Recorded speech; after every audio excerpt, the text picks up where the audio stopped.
শেখ হাসিনা দেশ ছেড়ে পালিয়ে যাওয়ার পর থেকে একের পর এক তার নানা কুকীর্তি বেরিয়ে আসছে।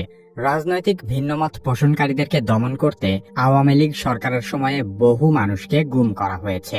যে গোপন কারাগারে গুম করা হতো সেই জায়গাটার ছদ্মনাম হলো আয়নাঘর। শেখ হাসিনার আস্থাভাজন বাংলাদেশের সামরিক বাহিনীর গোয়েন্দা সংস্থার কিছু অসৎ অফিসার এই আয়নাঘর পরিচালনা করত। কি কেন কিভাবে এই পর্বে শেখ হাসিনার গোপন কারাগার আয়নাঘর সম্পর্কে আলোচনা করা হবে।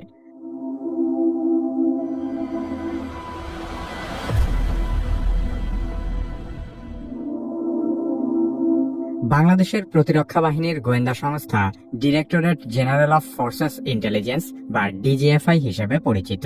অভিযোগ রয়েছে যে ডিজিএফআই এর কাউন্টার টেরোরিজম ইন্টেলিজেন্স ব্যুরো বা সিটিআইবি আয়নাঘর নামে পরিচিত কুখ্যাত কারাগারটি রক্ষণাবেক্ষণ করে থাকে।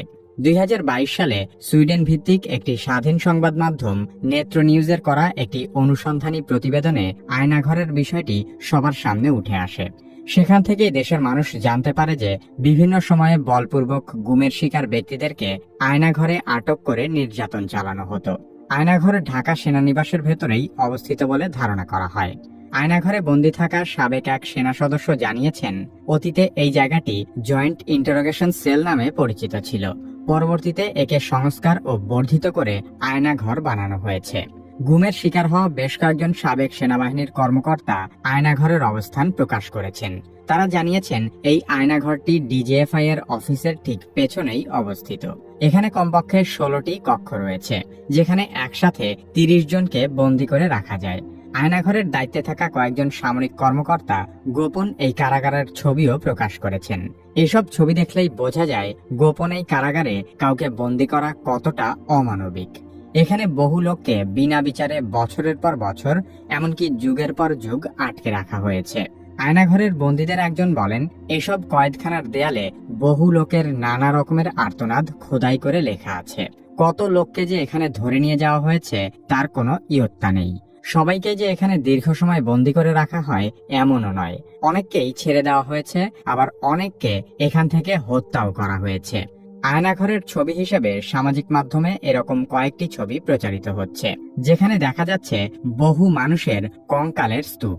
ছবিটির সত্যতা সম্পর্কে শতভাগ নিশ্চিত হওয়া যায়নি, তবে আয়নাঘরের বন্দীদের নির্যাতনের কথা শুনে যে কোনো হৃদয়বান ব্যক্তির মনে হবে এমন অমানবিক পরিবেশে দীর্ঘদিন বন্দী করে রাখার চেয়ে কাউকে হত্যা করাও অনেক ভালো। অভিযোগ রয়েছে ডিজিএফআই এর কিছু অসৎ কর্মকর্তা শেখ হাসিনা সরকারের কাছ থেকে অবৈধ রাজনৈতিক সুবিধা নেওয়ার জন্য এসব কর্মকাণ্ড করেছে। আওয়ামী লীগ সরকার ক্ষমতায় থাকাকালীন বিচার বহির্ভূত হত্যা, নির্যাতন এবং জোরপূর্বক গুমের অভিযোগগুলো বরাবরই অস্বীকার করে এসেছে।